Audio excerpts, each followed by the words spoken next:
So I'm going to show you how to do your keyword planning, keyword research.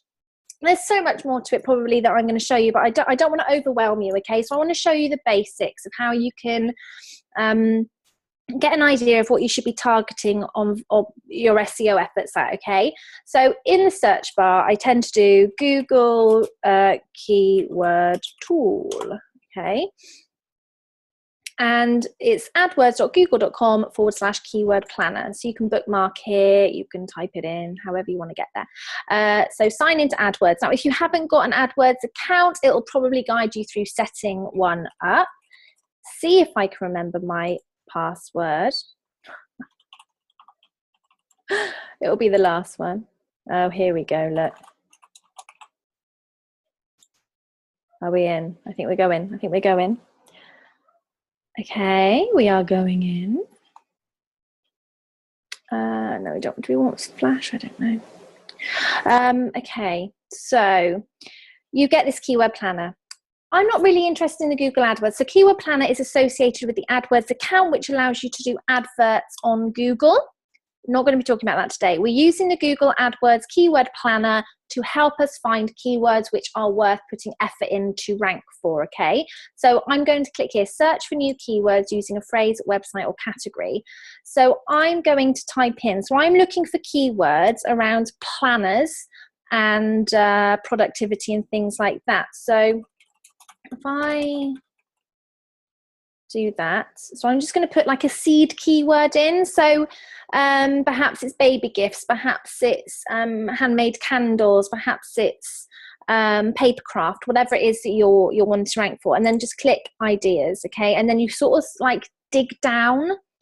So business plan, template. So I don't really want plan, so it'll come up with things. So I put in business planner, but it's coming up like plans, which is not what I want, okay? Because I'm not a big business plan person.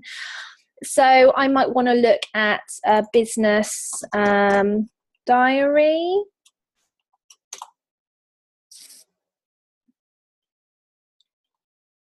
So you would sort of be digging around to find something that describes what you do, something which someone would be typing in to find what you do. Now, all of these are things that people have typed into Google.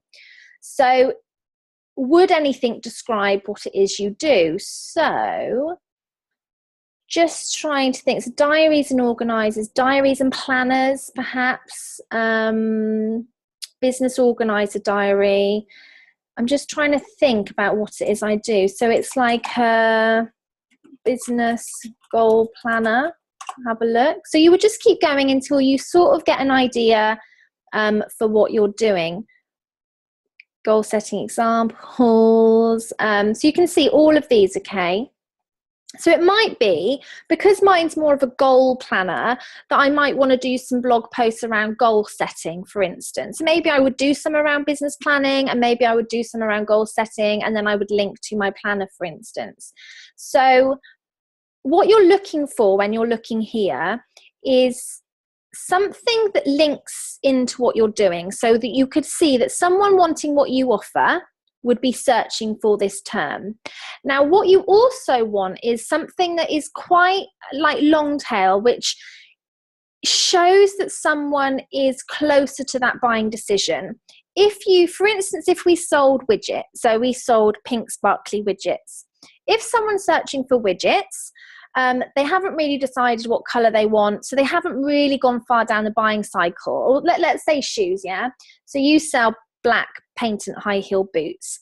So if someone's searching for boots, they're just searching, aren't they? And they might be welly boots, they might be walking boots. They're not really looking for anything in particular. But if they were to search for high heel black boots, that is someone that knows exactly what they want, and they're typing that into Google to find black high heel boots. Now you sell it.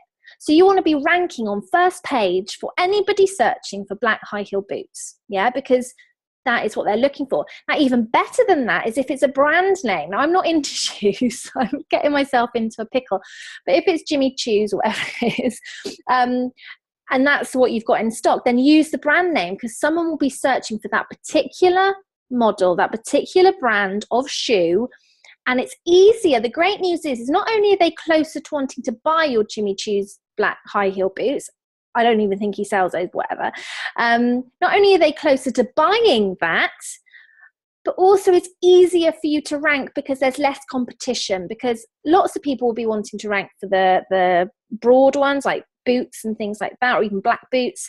But the closer you get down to describe what it is you do and someone is searching for it, then they are more likely to buy from you. That is the key here. So think about what people are going to be searching for to find you. Write that down. Find examples of actually what is being searched for, and try and go deep towards the end of the buying cycle. So, for instance, jewelry would be really hard. I mean, I wouldn't even waste your time trying to rank for jewelry, okay? Handmade jewelry, maybe, but still incredibly difficult.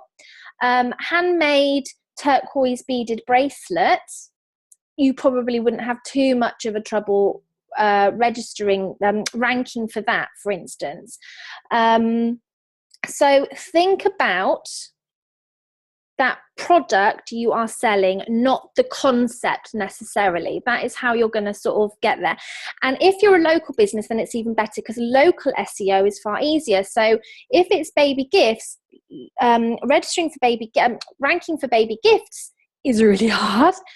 Ranking for baby gifts in Somerset, baby gifts in Evercreech, I think I'd get domination over the search for that. Or baby gifts in Shepton Mallet, for instance, or whatever, then people are more likely, my target market locally are going to find me. So if I'm doing fingerprint jewelry, really hard to rank for that.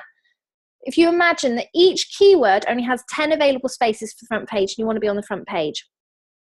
So how many companies are there that are doing it? A lot. Is going to be really hard. You'd have to put a lot of money behind it, a lot of time.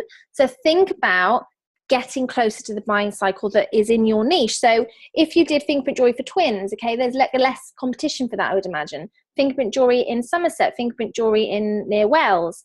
Those are the types of blog posts I'd be writing, so that people within my local vicinity would be able to find me, because people want to buy local.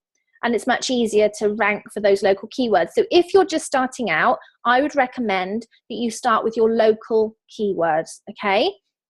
So for me, I would be now looking at this, a goal setting theory. Well, that is searched every month 10 to 100,000 times, and there's low competition. Now, you've got to take all of this with a little bit of a pinch of salt, but it's a good starting place, okay? So goal setting theory, I could do a blog post on that. So let me add that to a planner, for instance. So let's go on to Drive. I'm going to do a new document, okay? Or even a spreadsheet. I should have done a spreadsheet, okay? Let's do a new spreadsheet. You can do this in Excel, you can do it on a piece of paper and a pen, whatever works for you. There is no right or wrong. So I'm going to call this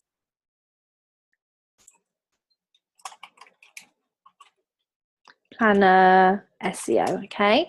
So I'm going to paste in there. I'm having an issue with my keyboard. I can't work out which is the control. So is it that one, control copy? Okay, so there. The other thing you can do, so the other thing I would probably do is say it was 10 to 100 and it was low, just so that I know for my let's. So it's 10 to 100K and it's low, okay? So I'm creating my own little planner, and then I can tick off when I've written my blog post on that. You can also add it to your plan, and then you can make a note of it later, and I think you'll be able to export, download the plan. So that is probably easier than doing what I've just done. So the other thing, like business goals. Now, business goals, what are they going to be searching for? So here they're going to be looking for examples of goals to set. Goal setting, it's very broad. but it still says it's low. Goal setting tools would probably be a good one. You could have a list of all your goal setting tools. It's medium, so it's a little bit harder. And all this means if it's low, you're going to have to work a little bit less. If you've got a high, you're going to have to work rock solid hard to get the listing. So work your way up, because I think it's important for you to get some traction, get some results before you go over anything that's anything sort of above low probably. The other thing is, so if I look here, goal setting tools, it's only searched for 100 to 1,000 times a month. Now that's still a lot, okay? If you think it's free traffic, I'm not having to pay Google ads or Facebook ads for it. It's people that are searching for it, and because it's less people are gonna go for it. So I might have a go at linking for that, but it's not earth-shattering traffic. So what you probably, if you click here, it's going to, like, here are all the lower ones. So I'm gonna, so these are the higher ones: the goal setting, setting objectives, definition of a goal, set a goal. They're going down, right down to the 1,000 to 10,000 here. In fact, it probably, if we go right to the end,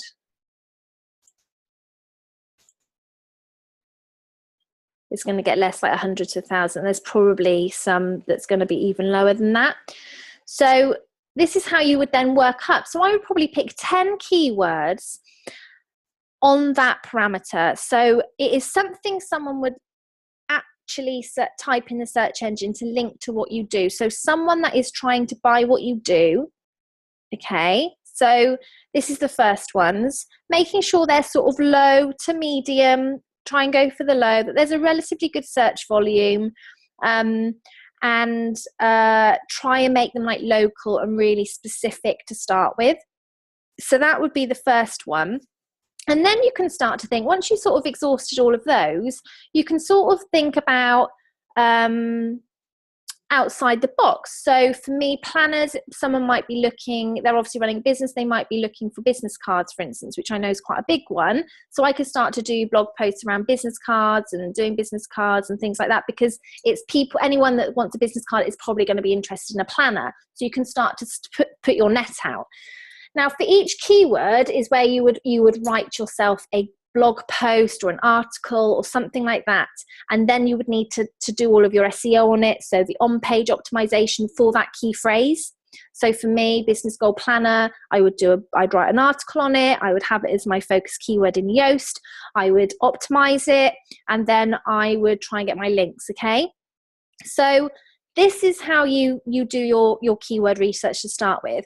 The next sort of up level from that is that we can start to review our competitors, see what they're ranking for, and we can start to use that information to help us refine our keyword strategy. But for now, just to get started, I try and find something that everything that I've just described, I'm not going to repeat it to you because you want to get on and search. So it's adwords.google.com/keyword planner, and you just want to keep typing into here. Okay. You can look here, the columns, you can hide some of the columns, you can add them all, you can download them all, you can get ideas.